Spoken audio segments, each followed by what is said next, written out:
नमस्कार। आज के इस वीडियो लेक्चर में आपका स्वागत है। आज मैं आपको न्यूटन वलय प्रयोग के दो एप्लीकेशंस बताने जा रहा हूँ। तो जो न्यूटन वलय प्रयोग हम पढ़ते हैं ये एक महत्वपूर्ण और उपयोगी एक्सपेरिमेंट है। इसकी सहायता से हम प्रकाश की तरंगदैर्घ्य ज्ञात कर सकते हैं और इसकी सहायता से हम पारदर्शी द्रव का अपवर्तनांक भी ज्ञात कर सकते हैं। तो ये जो दो एप्लीकेशंस हैं ये आज मैं आपको बताने जा रहा हूँ। तो सर्वप्रथम पहली एप्लीकेशन में ले रहा हूँ कि न्यूटन वलय से प्रकाश की तरंगदैर्घ्य लैम्डा किस प्रकार ज्ञात करते हैं। तो उसके लिए हम लेते हैं न्यूटन वलय प्रयोग से एनवीं अदीप्त वलय का व्यास का फॉर्मूला। तो अगर एनवीं अदीप्त वलय का व्यास डी एन हो, कैपिटल डी एन हो, एन यहाँ पर उस व्यास का क्रम है। फॉर एग्जांपल अगर 5वीं वलय है तो D5, 10वीं वलय है तो D10। तो अगर एनवीं अदीप्त वलय का व्यास Dn है तो फिर फॉर्मूले के अनुसार Dn² = 4n लैम्डा r होता है, जहाँ पर n उस रिंग का क्रमांक या उसकी क्रम संख्या, लैम्डा आपतित प्रकाश की तरंगदैर्घ्य जिससे न्यूटन वलय बनती है, और r है लेंस की वक्रता त्रिज्या। यहाँ लेंस समतुल्य लेंस है जिसके और प्लेट के बीच कोणीय वायु फिल्म बनती है। तो उस लेंस की वक्रता त्रिज्या है कैपिटल R। जनरली जो कंपनी लेंस बनाती है वो उस लेंस की वक्रता त्रिज्या R लिख करके देती है। तो जो भी उसका बॉक्स आता है या जिस भी पैकेट में लेंस आता है उस पर उस लेंस की वक्रता त्रिज्या लिखी होती है। अगर ऐसा नहीं हो तो हम स्फेरोमीटर की सहायता से लेंस की वक्रता त्रिज्या ज्ञात कर सकते हैं।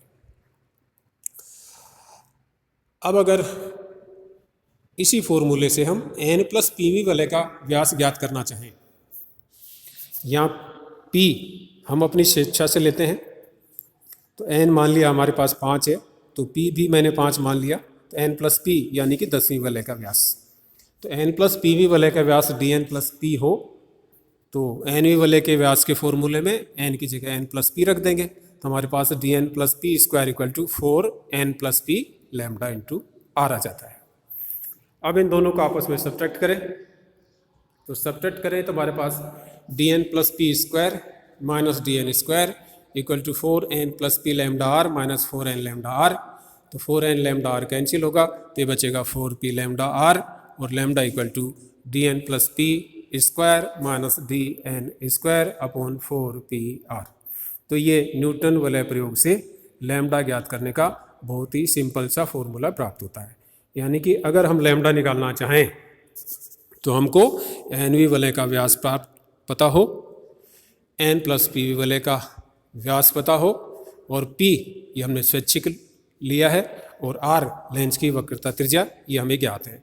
तो dn, dn+p, स्मॉल p और कैपिटल R इन सब की वैल्यू रख करके हम लैम्डा का मान आसानी से ज्ञात कर सकते हैं। अब यह है कि हम dn और dn+p कैसे ज्ञात करेंगे।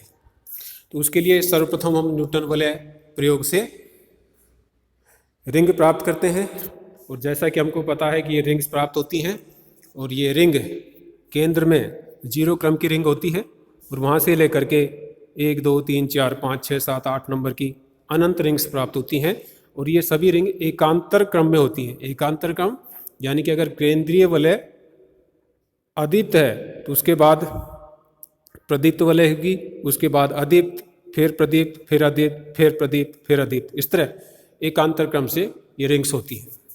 तो इन रिंग्स में से किसी एक रिंग को हम nवीं रिंग मान लेते हैं। मान लिया मैंने 10वीं रिंग को nवीं रिंग मान लिया, तो मेरे को dn ज्ञात करना है तो मैं इन रिंग्स में से 10वीं रिंग का व्यास ज्ञात करूँगा।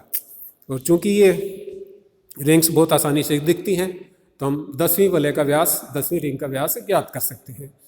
अब यह है कि व्यास कैसे ज्ञात करें। तो व्यास ज्ञात करने का भी आसान सा तरीका है कि ये जो न्यूटन वलय प्रयोग है, ये जो उपकरण है, इस उपकरण में इन वलयों के व्यास ज्ञात करने के लिए एक पैमाना अटैच होता है। इस उपकरण के साथ एक पैमाना और आता है, और ये जो पैमाना है, ये जो मापक है, ये स्क्रू गेज और वर्नियर कैलिपर्स के सिद्धांत पे काम करता है। तो जिस तरह वर्नियर कैलिपर्स और स्क्रू गेज की सहायता से किसी वस्तु की मोटाई ज्ञात कर सकते हैं, उसी तरह हम यहाँ भी इन रिंग का व्यास ज्ञात कर सकते हैं। ज्ञात करने का तरीका क्या है? मान लीजिए मैंने ये एनवी वलय ली, तो इस एनवी वलय के बाईं छोर पर जो मापक उपकरण है उसमें जो सूक्ष्मदर्शी है, सूक्ष्मदर्शी में होता है क्रॉस वायर। क्रॉस वायर दो परपेंडिकुलर वायर्स होते हैं, एक परपेंडिकुलर होता है और एक हॉरिजॉन्टल होता है। तो इसमें जो परपेंडिकुलर वायर है, उस क्रॉस वायर को इस एनवी वलय के बाएं सिरे पर स्पर्श रेखीय रूप में रखते हुए इसके साथ जो पैमाना लगा हुआ है, उस पैमाने पर सूर्य सिद्धांत पर इस क्रॉस वायर की स्थिति की रीडिंग ले ली जाती है। यानी कि जहाँ भी हमने क्रॉस वायर अटैच किया है, क्रॉस वायर जहाँ भी हमने सेट किया है, उसकी रीडिंग हम इस पैमाने पर ले सकते हैं। रीडिंग लेने का तरीका जैसे मैंने बताया स्क्रू गेज या वर्नियर कैलिपर्स वाला ही होता है। अब हम इसी क्रॉस वायर को 10वीं रिंग के दाईं तरफ, मैं एन यहाँ 10 मान रहा हूँ, तो 10वीं रिंग के दाईं तरफ, तो जो वर्टिकल क्रॉस वायर है उसको 10वीं रिंग के दाईं तरफ स्पर्श रेखीय स्थिति में रखते हुए पैमाने से इस स्थिति की रीडिंग ले लेंगे। तो एक रीडिंग होगी बाईं तरफ की, एक रीडिंग होगी दाईं तरफ की, और इन दोनों रीडिंग का अगर हम अंतर कर देंगे तो हमारे पास एनवी वलय का व्यास प्राप्त हो जाएगा, यानी कि हमको डीएन प्राप्त हो जाएगा। तो इस तरह हम क्रॉस वायर और उपकरण की सहायता से, जो सूक्ष्म पैमाना लगा हुआ है उसकी सहायता से हम एनवी वलय का व्यास ज्ञात कर सकते हैं। अब बात आती है कि एन प्लस पी कैसे ज्ञात करें। तो हमने स्वेच्छा से पी कोई भी संख्या ले ली है।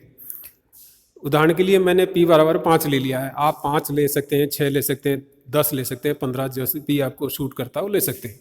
फॉर एग्जाम्पल मैंने p = 5 ले लिया है, तो p = 5 ले लिया तो n + p हो गया 15।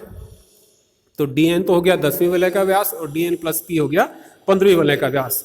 और जैसे कि हम देखते हैं कि रिंग में हम पता कर सकते हैं कि 15वीं वलय कौन सी है, तो फिर 15वीं वलय पता करके, तो उसी तरह जैसे एनवी वलय के लिए हमने किया था, क्रॉस वायर को बाईं तरफ सेट करके और क्रॉस वायर को दाईं तरफ सेट करके पैमाने से हम इनकी स्थिति की रीडिंग्स ले लेते हैं, और इन दोनों रीडिंग का जो अंतर आएगा वो n + pv वलय का व्यास होगा, यानी कि dn + p होगा।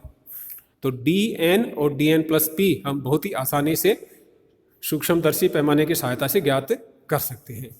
तो dn और dn + p, p यहाँ पर 5 हो गया, कैपिटल R लेंस की वक्रता त्रिज्या है, इसका मान रख देंगे तो बहुत ही आसानी से हम लैम्डा का मान इस प्रयोग से ज्ञात कर सकते हैं। और यहाँ जो लैम्डा प्राप्त होता है हमको, वो काफ़ी हद तक शुद्ध प्राप्त होता है, यानी कि स्टैंडर्ड वैल्यू के काफ़ी नज़दीक हमको मान प्राप्त होता है। तो बहुत ही आसानी से न्यूटन वलय प्रयोग से हम प्रकाश की तरंग दैर्घ्य ज्ञात कर सकते हैं। अब हम आते हैं दूसरे अनुप्रयोग पर। दूसरा अनुप्रयोग है पारदर्शी द्रव का अपवर्तनांक ज्ञात करना। तो न्यूटन वलय प्रयोग से हम किसी पारदर्शी द्रव का अपवर्तनांक ज्ञात कर सकते हैं। यहाँ ये ध्यान रहे कि जो द्रव है जिसका अपवर्तनांक ज्ञात करना है वो पारदर्शी ही होना चाहिए। अगर अपारदर्शी होगा तो प्रकाश की किरण उसमें से पारगमित नहीं होंगी, अवशोषित हो जाएंगी, रिंग्स नहीं बनेंगे।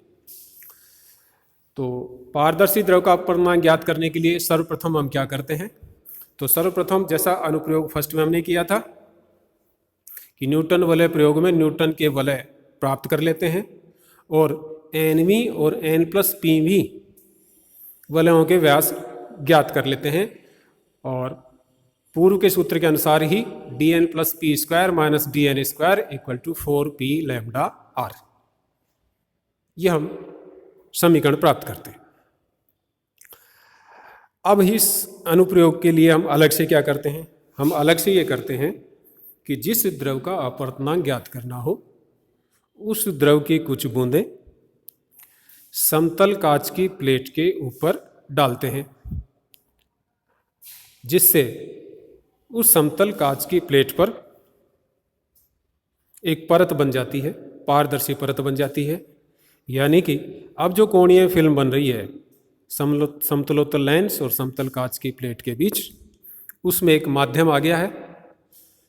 पहले हम माध्यम हवा लेते थे तो म्यू इक्वल टू 1 लेते थे, लेकिन अब चूंकि माध्यम है जो द्रव हमने डाल दिया है तो उसके लिए फिर म्यू इक्वल टू 1 नहीं होगा। तो फिर जो न्यूटन वलय के जो फॉर्मूले हैं एनवी अदीप्त वलय के व्यास के लिए, तो उसमें जो dn² होगा उसका मान 4n लैम्डा आर ना होकर के dn² equal to 4n lambda R upon mu होगा, यानी कि अपॉन म्यू और आ जाएगा। अब हम करते क्या हैं कि समतल कांच की प्लेट पर द्रव की बूंदें डाल दी, परत बन गई, पारदर्शी परत बन गई। अब जब न्यूटन वलय बनेंगी तो इस पारदर्शी फिल्म के आने से उनके पथांतर में अंतर आएगा। तो पथांतर में अंतर आएगा तो जो वलय बन रही थी, वलय तो बनेंगी लेकिन वो शिफ्ट हो जाएंगी, वो स्थानांतरित हो जाएंगी। तो उस स्थिति में उनके व्यास भी परिवर्तित हो जाएंगे। तो अब हम क्या करते हैं कि इस परिवर्तित स्थिति में, यानी कि द्रव की बूंदें डालने के बाद उन्हीं क्रम के वलयों के व्यास पुनः ज्ञात करते हैं, यानी कि NV और N+PV वलयों के व्यास पुनः ज्ञात करते हैं। अब ये जो व्यास होंगे ये पहले वाले व्यास से अलग होंगे और अब हम इसको कह रहे हैं dn' और dn+P'।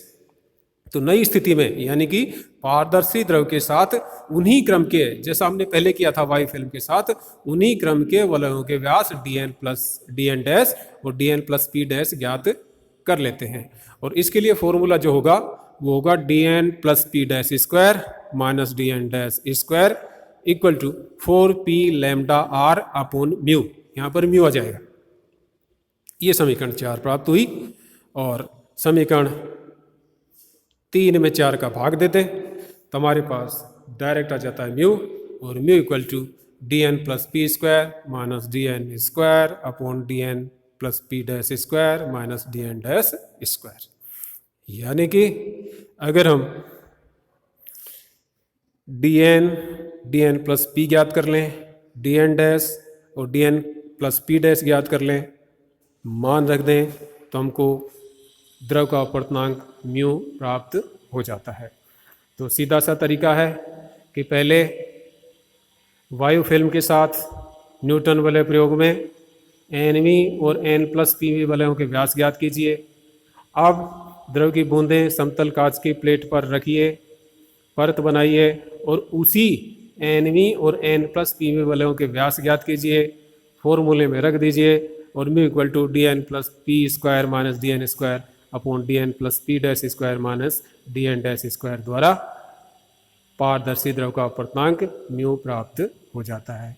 तो अब इस प्रकार हम देखते हैं कि न्यूटन वलय प्रयोग से हम बहुत ही आसानी से प्रकाश का तरंग दैर्घ्य लैम्डा ज्ञात कर सकते हैं और किसी पारदर्शी द्रव का अपवर्तनांक म्यू ज्ञात कर सकते हैं। आज के इस लेक्चर में इतना ही। धन्यवाद।